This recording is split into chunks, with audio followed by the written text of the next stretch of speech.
Sneakers and Cleats, the podcast. Welcome back to the Sneakers and Cleats podcast. It is Friday, October 20th. This is episode 39. I am Matt Roy, joined by your favorite morning anchor and Cowboys fan, David Chancellor. David, how are you today? I'm fantastic, my friend. It's Friday. You're always so energetic in the mornings. I don't know how you do it. I think I'm on what are we? We're at 9 o'clock right now. I'm probably on cup number 5, 6 of coffee. Yeah, I'm only on 1, so It's a lot of coffee.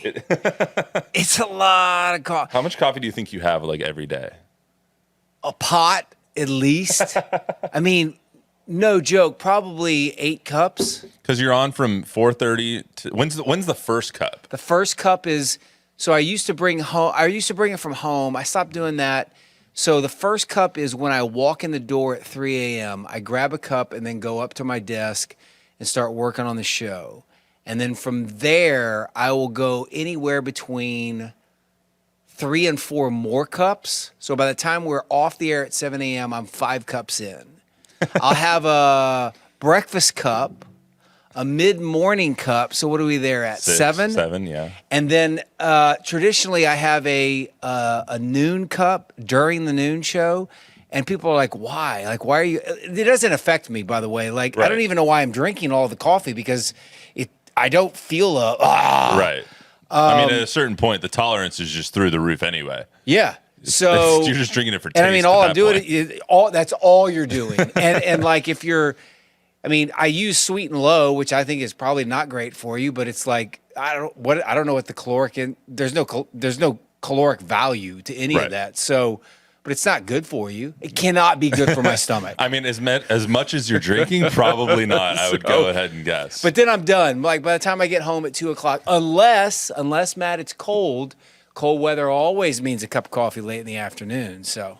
But then when do you go to sleep? Like for your last 2 night o'clock wake up call? Last night I got into bed about 8:15, 8:20, and did not go to sleep until about 10:15. Oh my God. But that's not normal. No, normally about 8:30. Okay. So 8:30 to 2:08. What is that? 2:08. 2:08 is the. Did you figure out like the exact time you have to wake up? I don't know why I picked the 8. I didn't. I think it was like, hey, I'll give myself a little. Like I'm not going to do it at 2, but I'll give it a bonus. But so I have. I don't know. We got a camera. Oh, it's right here. Right there. So 2:08. is there anything there that 2:10, should be 2:19, seen? Yeah, no. 2:30. Yeah, right. So I'm never gonna get to 2:19 if I do something tragically has happened, right? And 2:08. I mean, and 2:30 is like. I one time woke up at. I've slept to the alarms the only time on the shift, and I woke up at 3. I don't know, 3:30. Oh God. 3:15, 3:30. You know, we go on the air at 4:30. Yeah. And my boss at the time, Josh Larson, called, and I answered the phone, and I saw it, and it said Josh Larson, and that's the moment where you're like, oh, bleep. Yeah. So you got here, 4 o'clock, cold Reddit show, and you were fine. That's right. Yeah, I was not fine, but but you know, that's the thing, right? Like, it doesn't matter if you get up at 2:08 or 6:08 or 10:08. Like, if you oversleep, that feeling when you wake up, no matter what time of day it is, you never recover from that. No. You do not recover from that the rest of the day. So your alarm went off at 2:08. My head hit the pillow about 2 o'clock. We were just talking behind the scenes about like the whole high school thing of Yeah. like doing Thursday Night Lights, Friday Night Fever, Saturday College, Sunday Cowboys. Yeah. Like that little 4-day gauntlet to anybody else is like, that is the greatest job ever. Like I would pay to do that. Yeah. And you do to a certain extent. but then there comes a point in time where it's like, oh my gosh, this is so hard. You pay for it in the blood, sweat, and tears and lack of sleep, not monetarily, but in other ways you pay for it. But yeah, so you we were 2 ships passing in the night. Yeah, much like Jordan and I usually Yes, are. But yes. Jordan was telling me the other day when I think you were on 2 weeks ago, and she's like, every time David's on, it's just so energetic. So I had to ask, I appreciate why you have so much energy in the mornings, because I don't know why 8 cups of coffee in, you're just even like barring the 8 cups of coffee. I don't know why you're so energetic. I have to be pried out of bed every day by a crowbar in a Go truck. get life. I wish I had some really cool, like, you got to attack life, Matt. And every day's a gift, make it count. And that stuff's true. But like at some point, it's just like, our job is to be on. It's true. Like our job is to be on. Nobody wants to turn on the TV or a podcast and hear some guy be like, duh. Like, I mean, But you're on. But you're Bring on it. normally. Like even when you're not on camera, you're on, which is great because I I'm love loud. your attitude. I am loud. I mean, but I am I loud. feel like all of us sports guys are kind of loud. Yes. What I lack in knowledge, I make up more than with volume. One of those people. It's like if you're losing an argument, you just get a little louder. Scream louder. Just scream louder.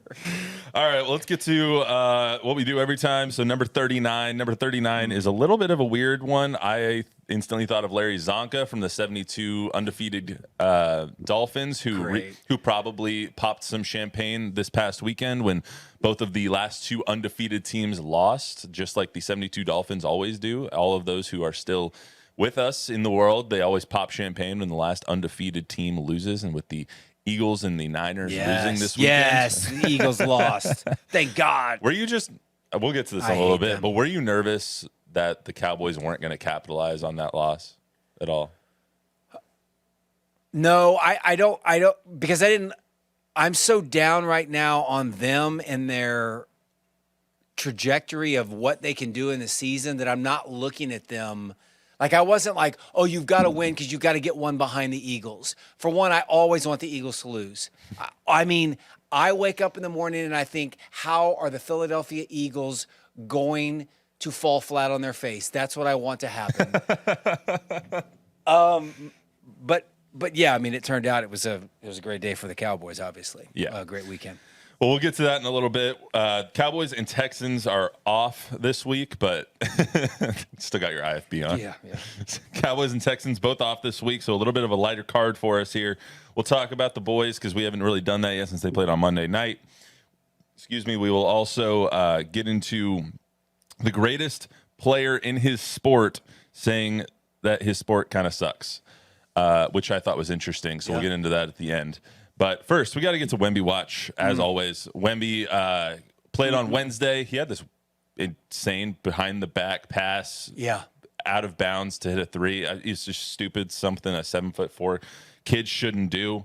He sat out Monday's game, played Wednesday at 15 points, 6 boards, 1 assist, 1 steal, 2 blocks. I don't think he's going to end up playing tonight against the Warriors, or at least I would be surprised if he played tonight. Because it's the last game before the regular season starts on Wednesday.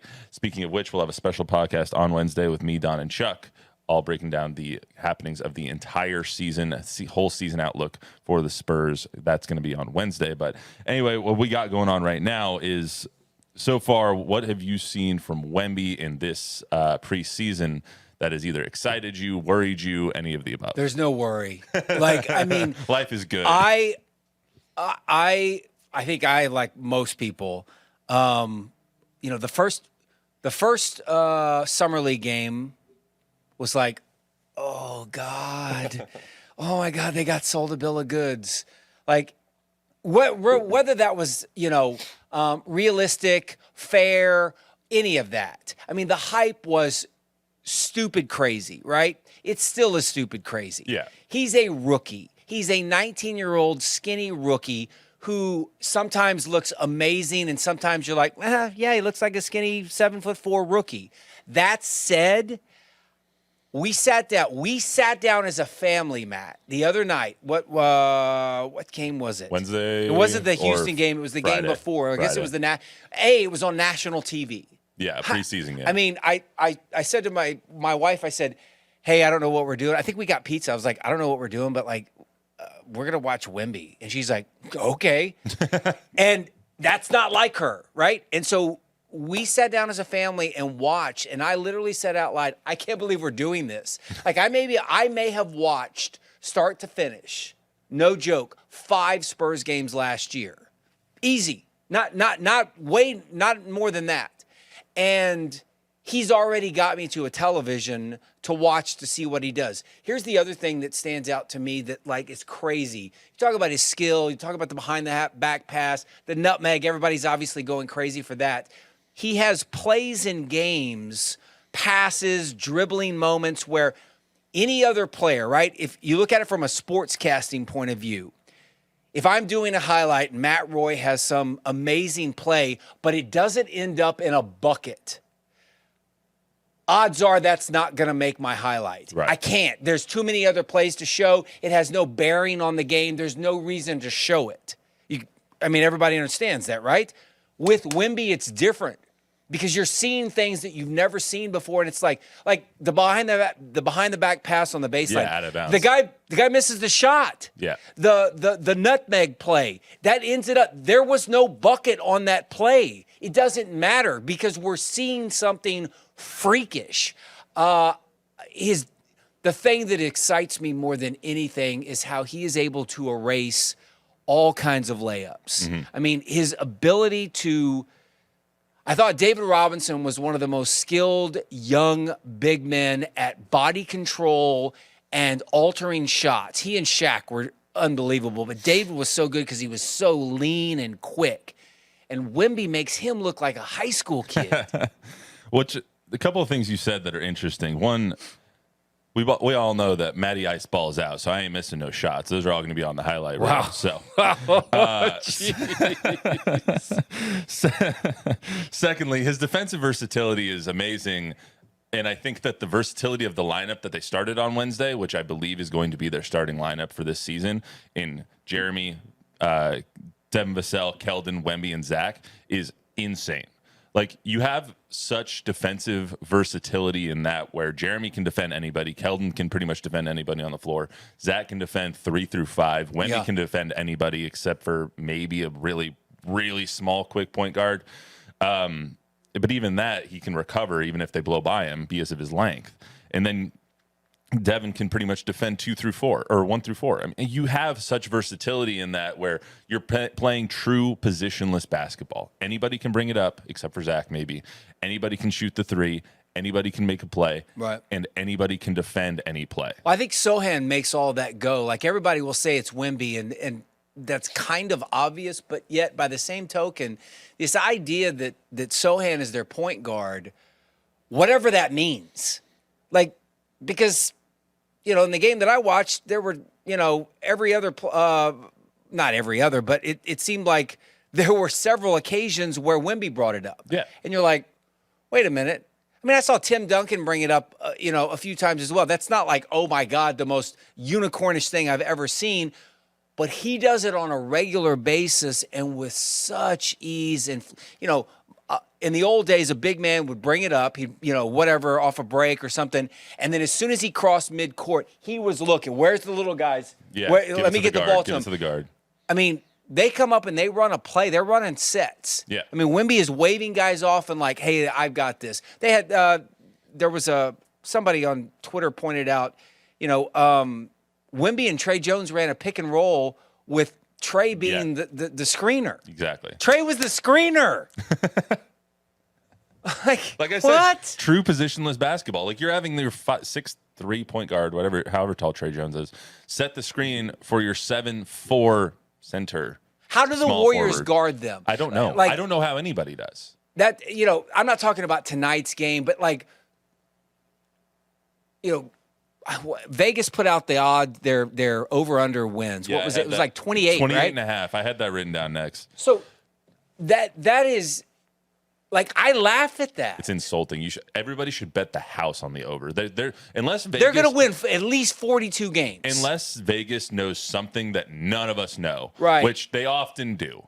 Like they often those guys are really smart in Vegas. They have big buildings for a reason. The only way that's a great line. The only way that they win 28 games or less is if Wemby gets hurt, knock on 1,000 pieces of wood, or Pop has decided, you know what? I'm going to play him 40 games. I'm going to play him 50 games, and that's it. They could have won 29 games last year if they wanted to win a game. Like could have won more than 29. They could have done that last year. They have talent on the roster. Yeah. They don't have a top to bottom talented roster, but they have talent on the roster.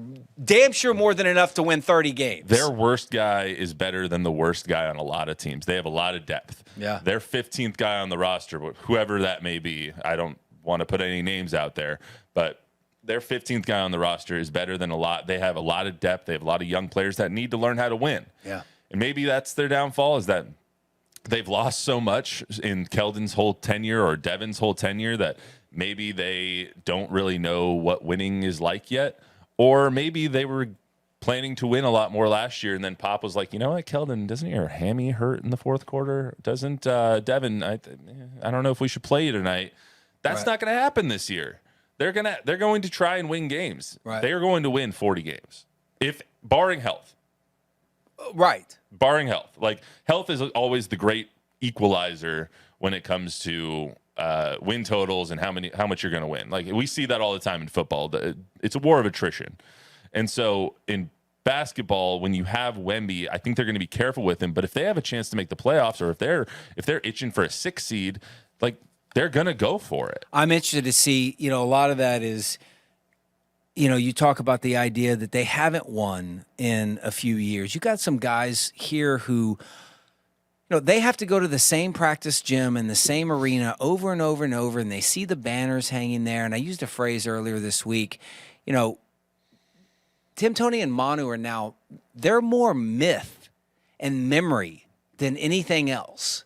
Like, it's like, ooh, spooky stuff, cosmic, like yes, they're around. I get it. It's not like they're completely just foreign to these guys. They are being sort of indoctrinated into that old culture by them.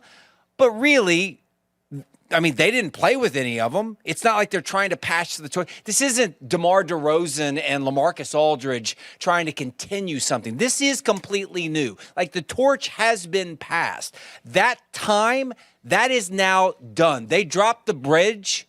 There's no link. Hell, it's basically a new torch. It is a. There's no. And if Pop wasn't, the only link is Pop. Yeah. And the idea that their jersey says Spurs. Right. And so I think that really benefits them. But the idea of that these guys are sick of losing, and they are sick of the reminders of what's happened. And so the challenge that I see, other than the idea that they have a very young roster, is that Pop is going to want to do things the way he does them. And I think some of that is to be cautious and to sort of, hey, let's see how it all kind of unfolds. Whereas we get the idea, at least, that Wemby has the foot on the gas. Like, I want to play in 82 games. I want to play 40-some-odd minutes. I want to get, and obviously that's unrealistic. Well, it seems like that's going to be his biggest challenge this year, him being Pop, is like reeling him back a little bit. For sure. Reeling Wemby back and being like, we're in this for the long haul. We're not in this just for this year. Even though they want to win this year, and I believe that they want to win this year, they're in this for the next 15. They're not in this for just this. But one. I would rather have, and if you're Pop, I mean, whether he privately or publicly would say this, that's what you want, right? You want a guy that you have to be like, hey, man, sit down. We're not doing this. Same thing, I think Duncan, I heard something earlier this week. I think Duncan played in 78 games his rookie year. I'm sure David played in something close to that as well, right?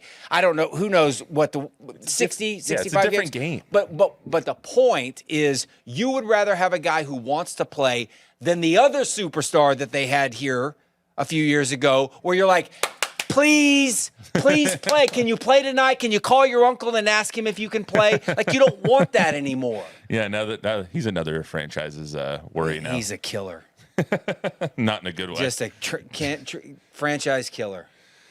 Yeah, I think that Pop will handle him differently than he's handled people in the past. I think we've talked about before how he's kind of learned from he who shall not be named and other players that he's handled in the past. But I think this entire year is going to be interesting to see how Pop handles this roster, handles Wemby when it comes to how many you're playing, on the second night of a back-to-back? Is he going to play? Is he going to play against the Warriors, the one game, or the Heat, the one game that they're in Miami in front of those fans? Is he going to give those fans what they want to see? Gotta be shocked if he bows to that.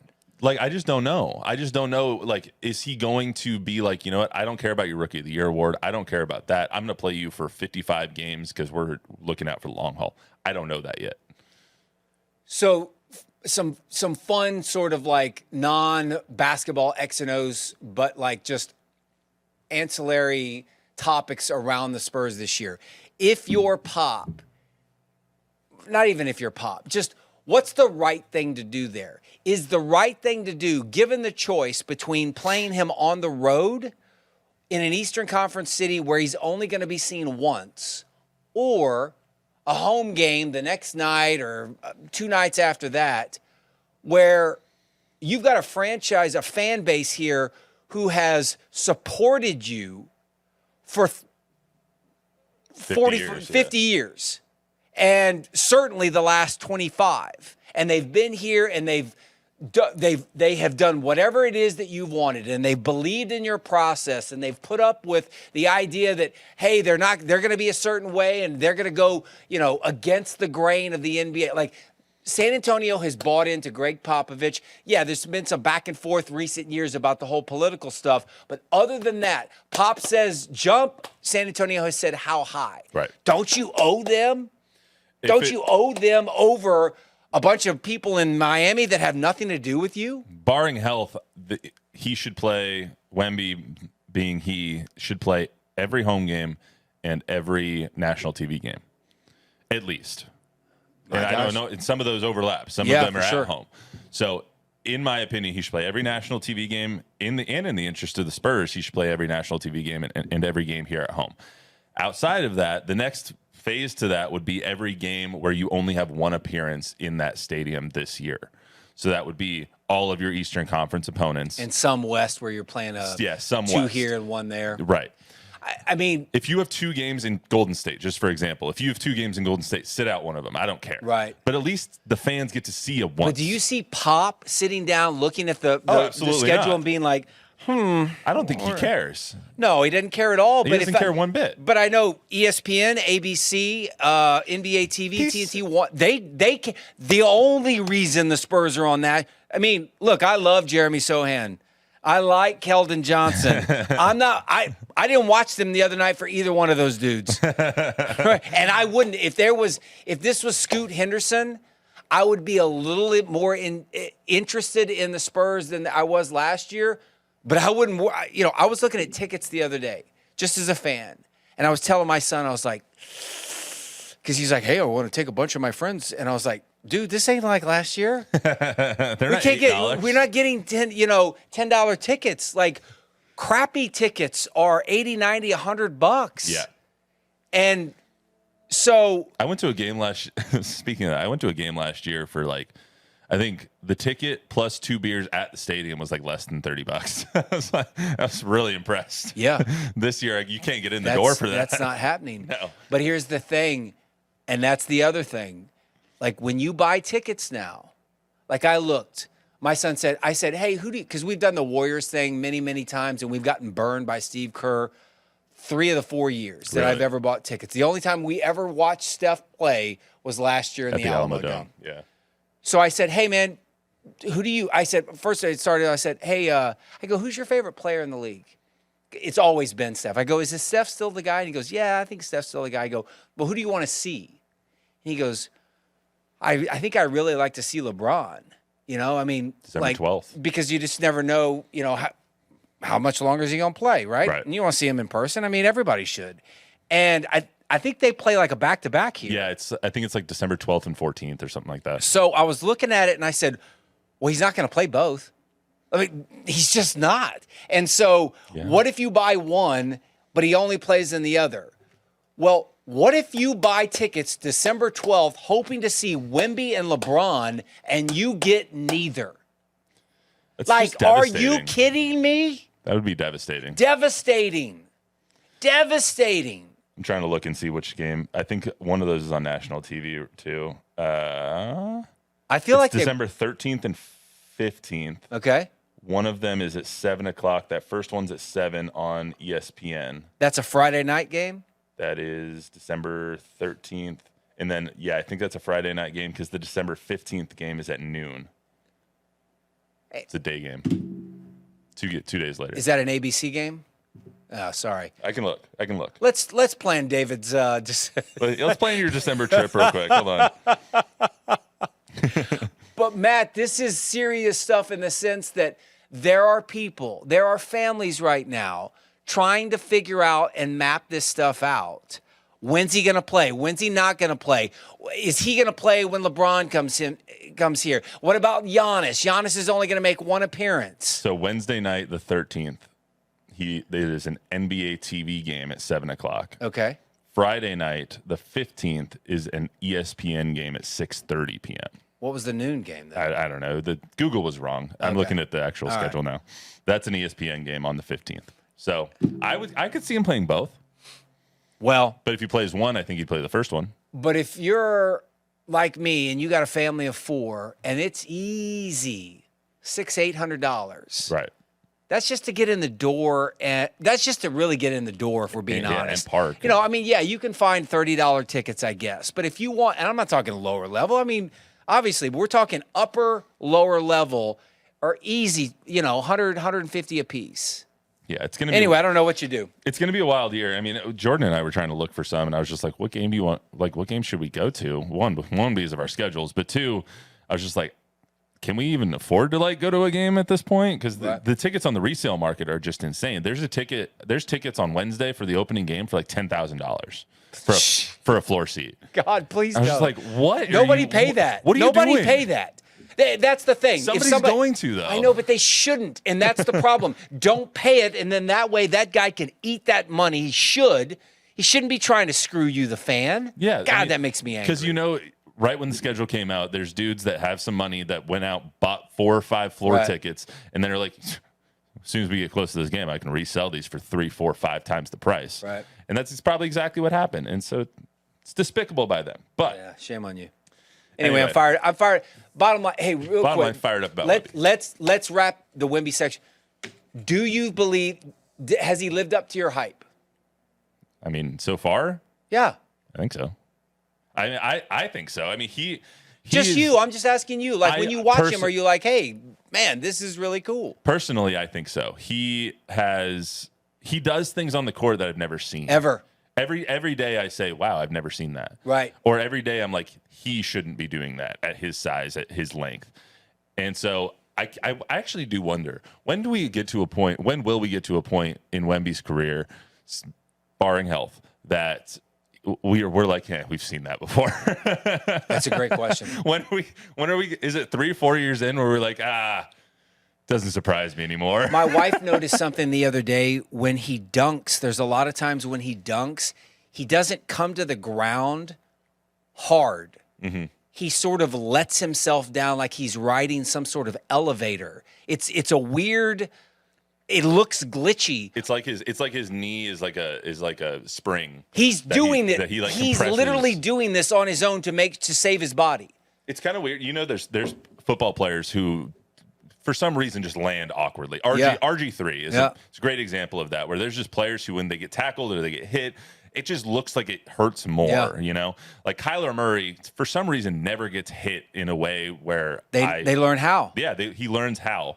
Right. Because he's a baseball player. He knows how to slide. He doesn't really take the necessary hits. Russ is kind of the same way. Russell Wilson's kind of the same way. He never really takes that big hit. Yeah. It kind of seems like Wemby's has been trained the same way, where he's just like, yeah, I've learned how to kind of adjust to my body to where I can put less stress on my joints, or less stress on my foot, or less stress on all these things. And so he might have that longevity. Also, he's basically Gumby. He can touch his toes and do the splits at 7'4". Really stretchy. Really stretchy. So it helps to do that as well. So let's get to the Cowboys real quick.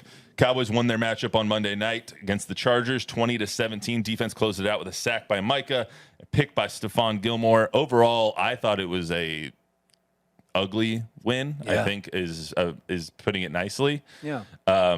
They won the game. It's in the win column. They're 4-2. That's good. However, it's just that whole win did not give me a lot of confidence in the entire team. They're an average to good football team, right? Which is I would just like to say that's a much different tone than you had 2 weeks ago. Well, I mean, when you get it handed to you like you did against San Francisco, like that was like that is I think that, man, this is, like, I didn't understand the national media that decided they were going to make that game against the Chargers like, oh my God, look at Dak Prescott. Like, wow, that's a really great win for Dak Prescott. The only thing that was great about it was the fact that they were so awful as a team against San Francisco that if you root for them, you were pleased that there wasn't a hangover, right? They didn't turn one loss into about 4. But my issue with Dallas is not with Dak. My issue is they can't run the football. No. Like he led them in rushing the other night. Tony Pollard was 15 carries for 30 yards. 30 yards.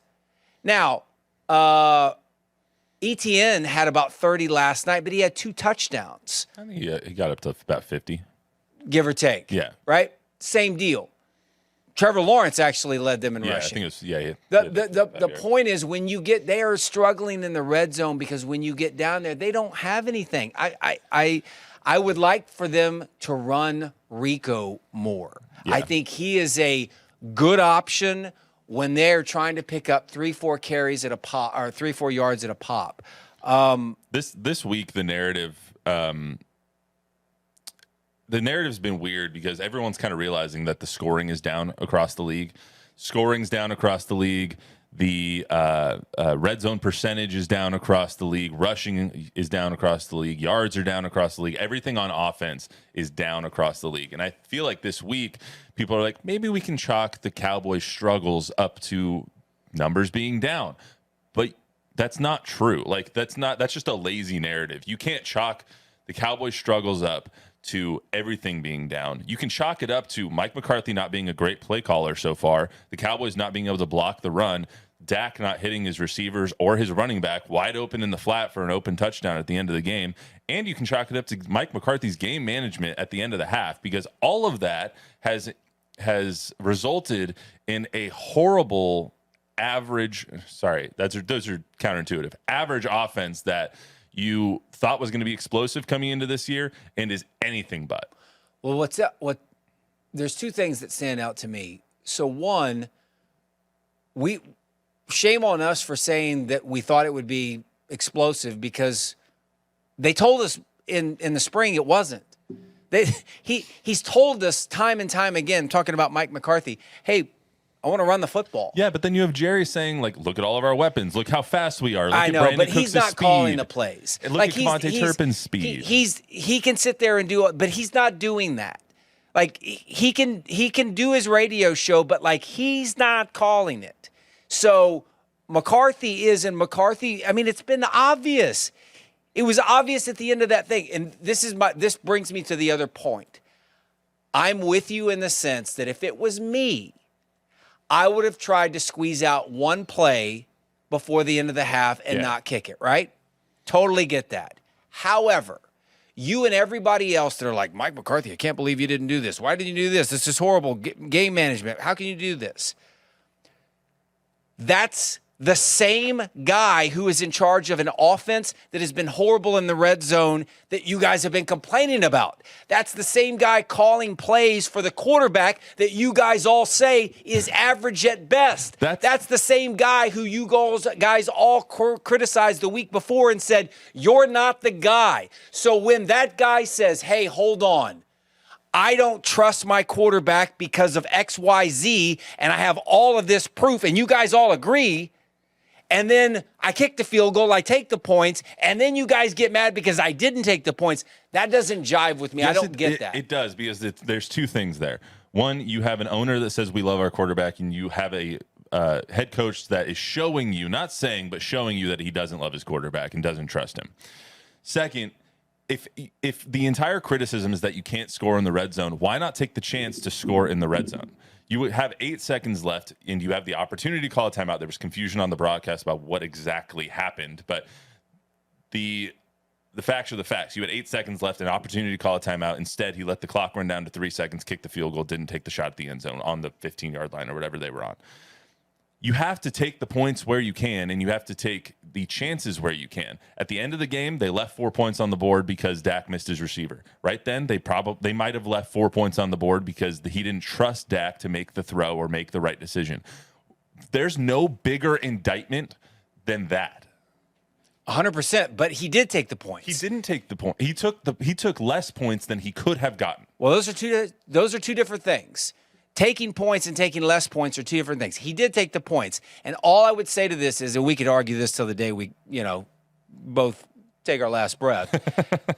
We might be. Who knows? All I would say to that is this. If he'd run a play and they don't score, this would be a whole lot worse. But it would be on Dak, not on him. It wouldn't.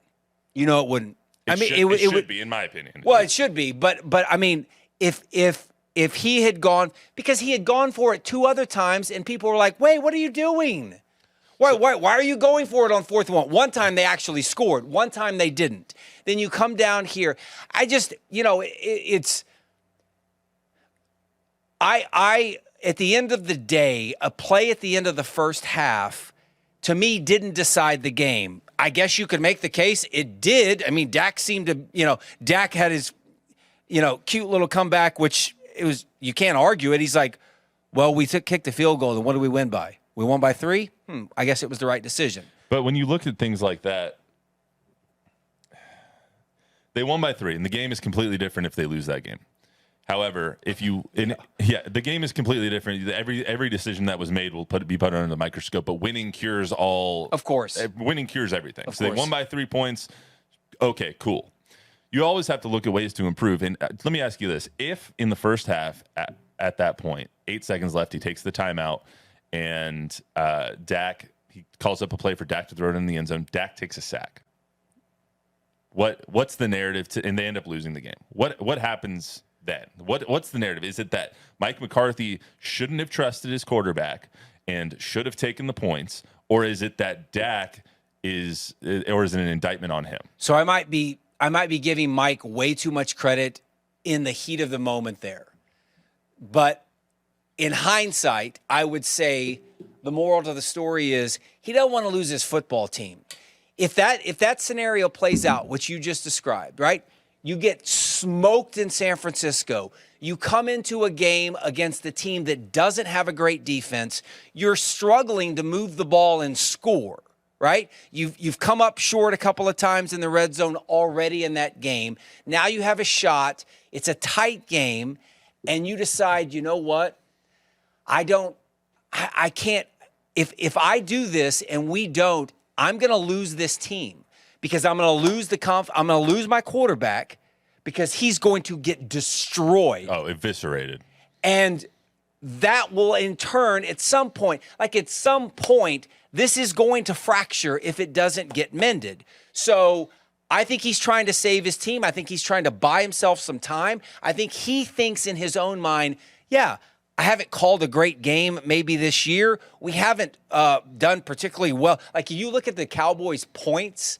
They're, I believe, 4th or 5th in the league in points, but 17th in yards. Because the defense has scored a bunch of touchdowns. Scored so much. So, I mean, you look at what they're doing offensively, and it's like, that's not actually – they are struggling. I'm sure there's an advanced stat to show exactly how many points their offense solely has scored, but it's not as many as we all think. It's not as many as you think. So the idea that, I think he thinks if we just get to Thanksgiving, that'll give me time to sort of, us to all get into sync.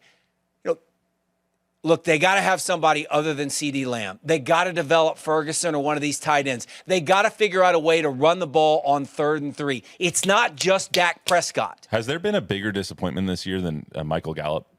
Maybe Tyron Smith. Maybe. Okay.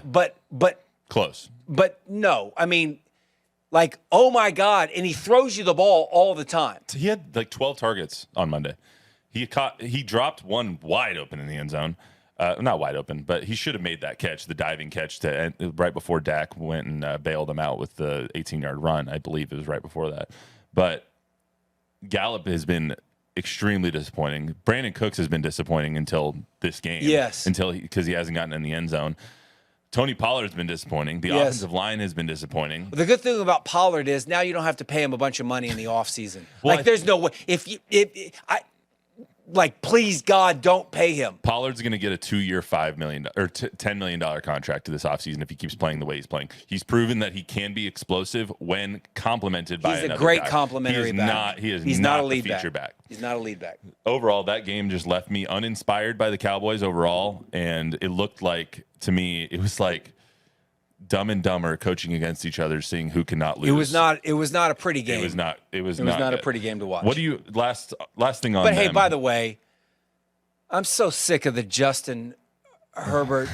I don't care if he can throw the ball through a brick wall. He might be able to. It's in the words of the great Steve Dennis, who was once a longtime Dallas sportscaster, who asked Wade Phillips famously, "You keep calling them winners. What have they ever won?" Well, you keep telling me that this guy's an amazing quarterback. What does he win?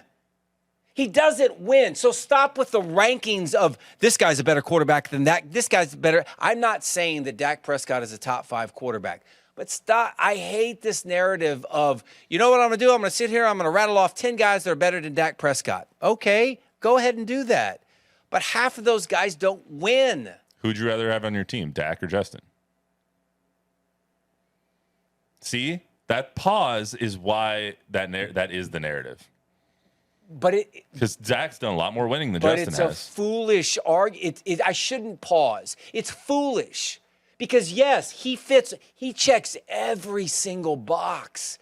He's the guy that shows up at the AAU tournament that you're like, oh my God, look at this dude. And then 2 minutes to go in the game, tie game, he don't want the ball. Or when he does get the ball, he can't do anything with the ball. Yeah, and there's a bunch of guys like that. The performance for Justin Herbert it wasn't great, but everyone chalks it up to his quarterback. It wasn't great. It wasn't great. But the thing is, everyone. If it was Dak, we would have spent 30 minutes on it. But no one cares about the Chargers. Well, that's the thing.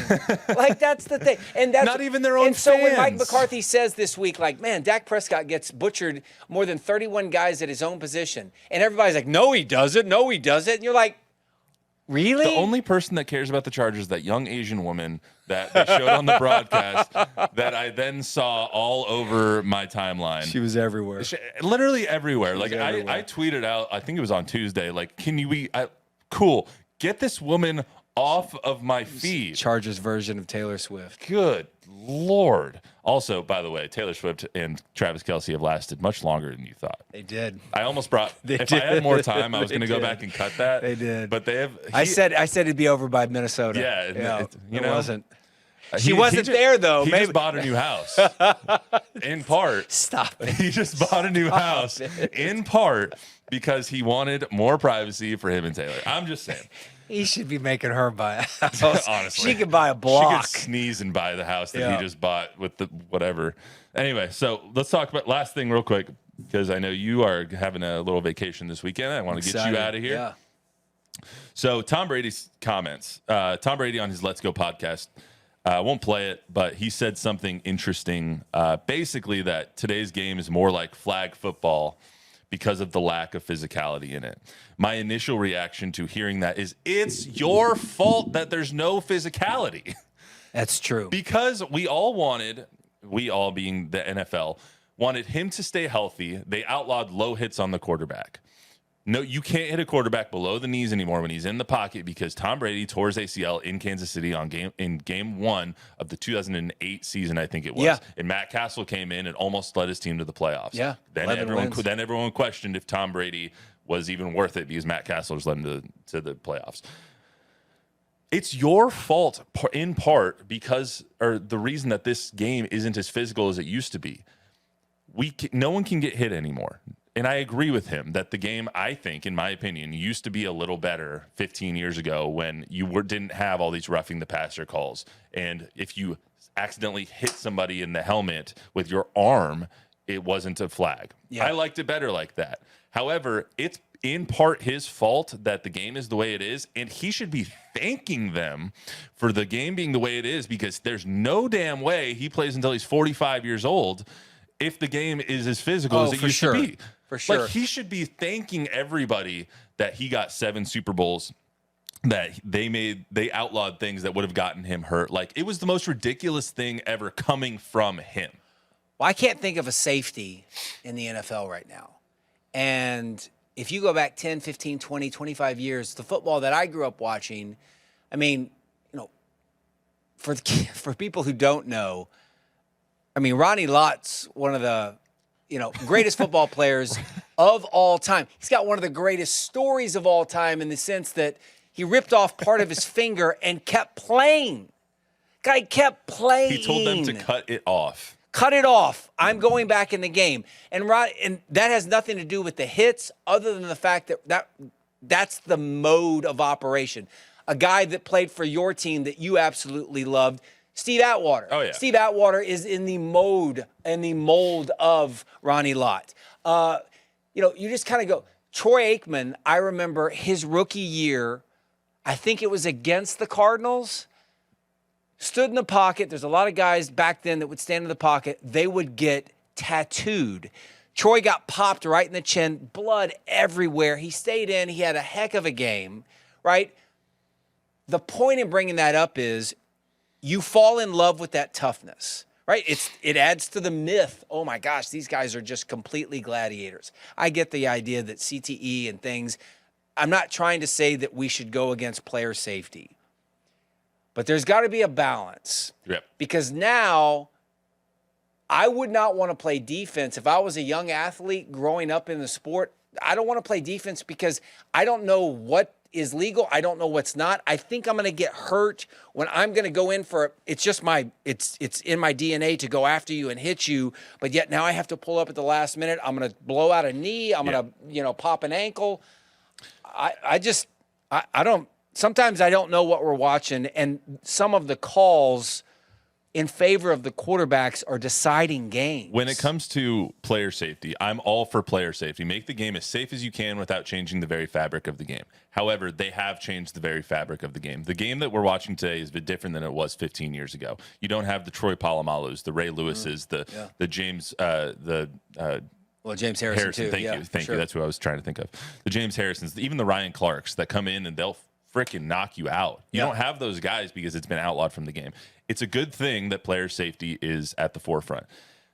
And I don't think that the NFL ever would have done it if it wasn't for them seeing their mortality in the early aughts in the 2000s with the concussion stuff.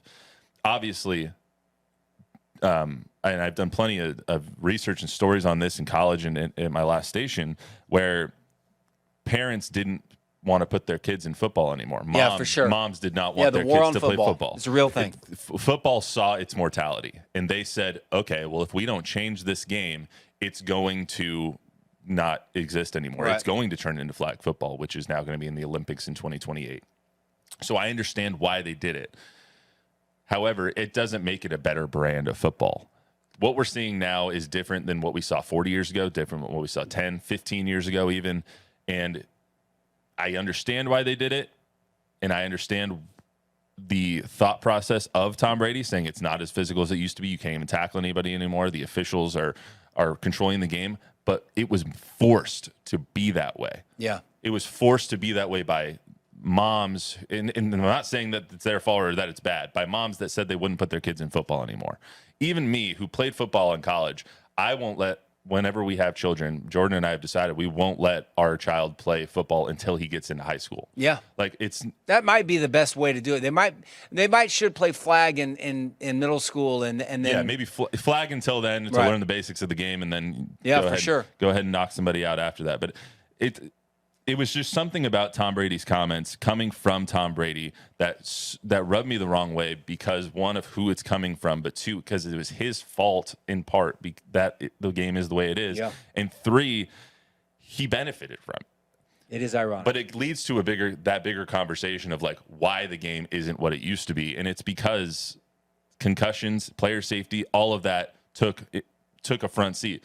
I was listening to Greeny the other day, and it was a story about the old Packers where dude was clearly concussed and got his bell rung, and then Lombardi took 2 players out to the practice field and hit him in the head 10 times and said, "Can you still see?" And then he's like, "Yes." He's like, "All right, go back in the game." It's like, that doesn't happen anymore, and it shouldn't happen anymore, but that's a different brand of football, and that's why the game's not as physical as it used to be. No, but stuff that happens on the practice field and punishment things and all of that, that's one thing. But in, 100 yards long and 50 some odd yards wide, it's still a car wreck every single play, and there's no way that you can make a car wreck safer. Can we just say, all this aside, it just dawns on me, how old is your shirt with your Super Bowl champion? Like, 2015. dude, you can't be coming in here with that. Okay, well, I'm not wearing it. Before you say, "Oh, the Cowboys have one," I'm not wearing a Cowboys Super Bowl shirt. I was actually, it dawned on me when I put this on. Yeah. When I had like one eye open and I was trying to get dressed this morning, that I have started to feel like a Cowboys fan because I keep talking about the good old days. And so I put this shirt on and I was like, I didn't realize that 2015-16 was that long ago anytime I put this on. Yeah. And every time I do, it's like, oh, it's been 8 seasons now. Let me tell you what, friend. You have no idea what it means to be a Cowboys fan. So I'm starting to get it, okay? just so you know. I'm starting to understand what Lions fans feel like because we suck so bad. Anyway, that's all we got for today on the Sneakers and Cleats podcast. We will be back on Monday to talk Wemby, Cowboys, college football, talk all the baseball. So not talking any today because by the time a lot of people listen to this, the baseball game might be over. So good luck to the Astros and the Rangers. That series will probably be done by the time we talk on Monday. Don, Chuck, and I will be back to do that. Quick reminder, you get this podcast wherever you get your podcast and on YouTube. Please download, subscribe, rate, review, tell a friend, tell an enemy. Give us a 5-star rating. Give us some feedback. Feedback is a gift. We'll see you Monday right here on the Sneakers and Cleats podcast.